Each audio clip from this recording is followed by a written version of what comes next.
Hello, sports fans, sports bettors, and YouTube Nation. John here with Frigate Picks. I hope everybody had a great Thursday.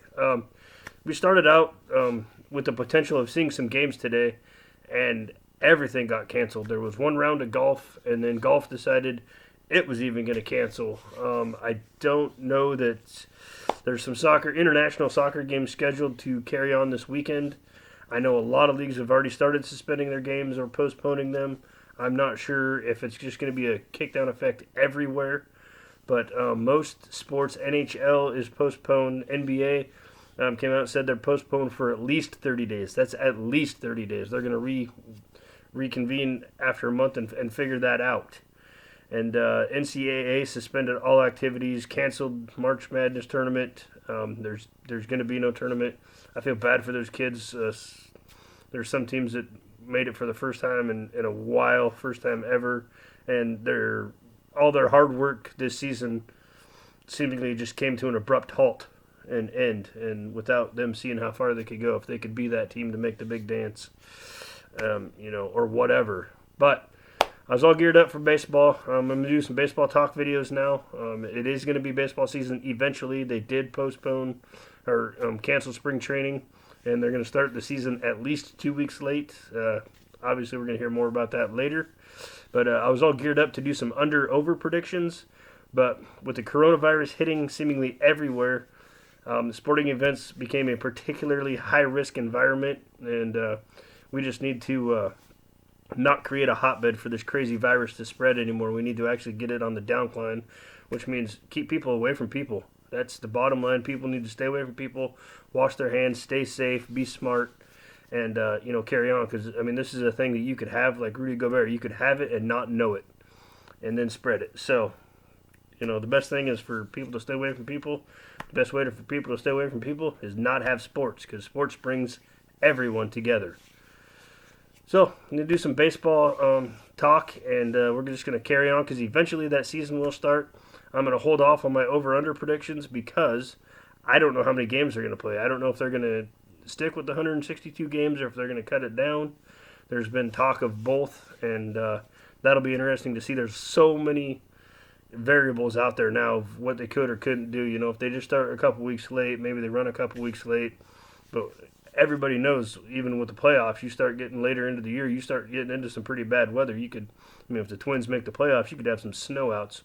Of course, you could have snowouts in May in Minnesota also, like we have had. So, I'm going to start with the Los Angeles Dodgers and whether they're going to make the playoffs or not, or how good they're going to do this year. The Dodgers went out, they got all-star caliber players, Mookie Betts and David Price, in a three-team deal between the Red Sox and the Minnesota Twins and the Dodgers themselves. The trade cost the Dodgers Kenta Medea. Medea was 10-8 last year for the Dodgers with a 4.04 ERA, and in 41 games, 24 of those games he started. As you guys know, if you watch the Dodgers, Dave Roberts plays around with the pitchers. Sometimes they start, sometimes they work at a relief. If they need a spot start here, they go 3-4 innings, and then they'll bring in somebody else. And there was a couple times last year where a couple starting pitchers were like, God, just let me pitch, just let me throw. And it kind of came a pandemic to where when they needed to throw, I don't know that they could have.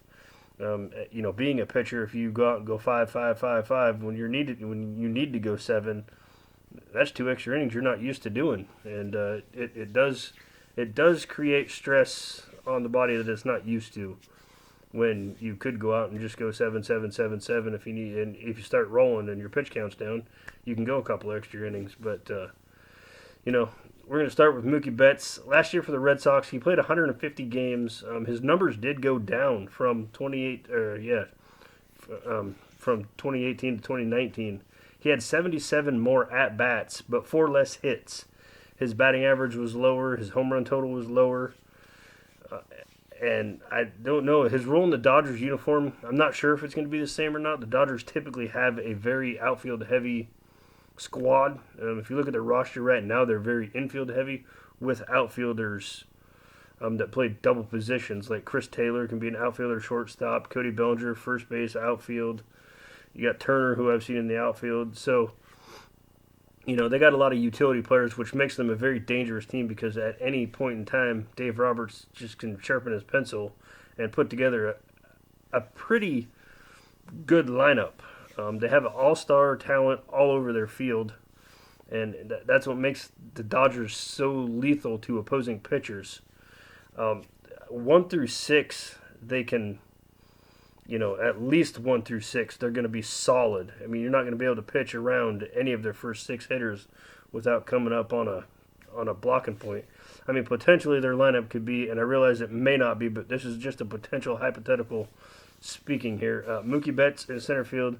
Could have Corey Seager or Chris Taylor at shortstop. You could have Justin Turner, third baseman, Cody Bellinger, right field, Max Muncy at first base, Jacques Peterson in left field, Will Smith as his catcher, and Kiki Hernandez at second base.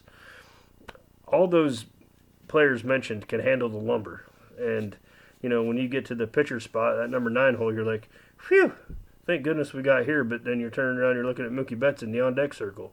So, good luck to anybody that plays the Dodgers this year. As far as the pitching goes for the Dodgers, obviously they got Clayton Kershaw. He did spend some time on the IL last season. I expect him to be traveled lightly this year. One of them pitchers that I think they're going to keep pretty good raps on because of the arm troubles he had. They don't want that happening again. I don't know that they could weather that storm as good as they did last year, this year, if they have that same problem. But they do have some pretty good prospects coming up through their system. They did pick up David Price. He'll probably be their third or fourth starter, potentially behind Walker Buehler and Ross Stripling. But again, you got Buehler was a man for him last year. He might even take over the number 1 spot.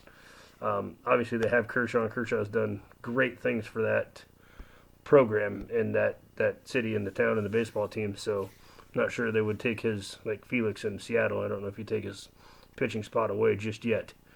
You throw Julio Urias into that mix once in a while, you're looking at a lot of wins for the Dodgers this season. If all their pitchers can stay healthy and their depth, I just don't see them losing a lot of games this year. I see them running away with the West again. The umpteenth millionth time in a row they've ran away with the West. But, I mean, the biggest question for me going into this season is how Dave Roberts can manage his pitching staff. He has a history of taking pitchers out early to play the matchup games with hitters and whatnot, and so many times when you're watching the games, they don't work out. It's like, man, if you would have just left your pitcher and you could have got 2 or 3 more innings out of him instead of putting that pitch hitter in to ground out and not get no advantage out of it. And I haven't looked back on the tapes, but I think if you went back and looked, it doesn't work out more than it works out. So, hopefully, we're going to see Buehler, go 6-7 innings, and obviously Kershaw's probably not going to. Price, I don't know if he can. No offense to him, but his numbers are rapidly declining. But sometimes a new team will rejuvenate a guy, and that'll be that. They leaned heavily on Kenley Jansen last year as a closer. I think they're going to do that again this season. I don't know if they'll lean on him as heavy, but if you're a man, you're a man, and he's the man there in L.A. So if the starters appear to be rolling, I hope Dave Roberts just rolls with them, and we can actually see what this Dodgers team is capable of. My prediction for the Los Angeles Dodgers this year is that not only do they make the playoffs, but I think they're actually going to finish the job this year and win the World Series. I know there's going to be some teams like the Cardinals, and I really can't name another National League team that's going to put up a fight against them, to be honest with you. I think the Cardinals are going to fight. I don't know that the Nationals will be as good as they were last year, and I just think the Dodgers are the class of the National League. So I think they're going to get it done. I think they're going to go all the way this year, and I think they're going to win the World Series. Anyways, thank you for watching this video. I know it was long-winded. Sorry about that. But, it's my breakdown of the LA Dodgers. And, guys, if you have any comments, questions, or anything, if you want to see any videos or any teams you want me to break down, let me know in the comment section. Looking like I'm going to have about at least 3 weeks to fill of non-sports betting advice because there's no sports to bet on. But we're going to be checking out soccer. I got Soccer Guy looking into it, seeing if what's out there, if anything. But I know a lot of teams have already decided that, they're done for a while also. So we're going to sit the epidemic out right here in the comfort of my own home, in between me going to work and coming straight back here. So thank you guys for watching this video. I hope everybody has a great and happy Friday. I am just as sad as you guys are that there's no sports to watch. But hey, we'll hang with them. I would say good luck with your bets. But if you can find any of those, let me know. We'll check it out. But as always, everybody, I hope you have a great day. Thank you for watching this video.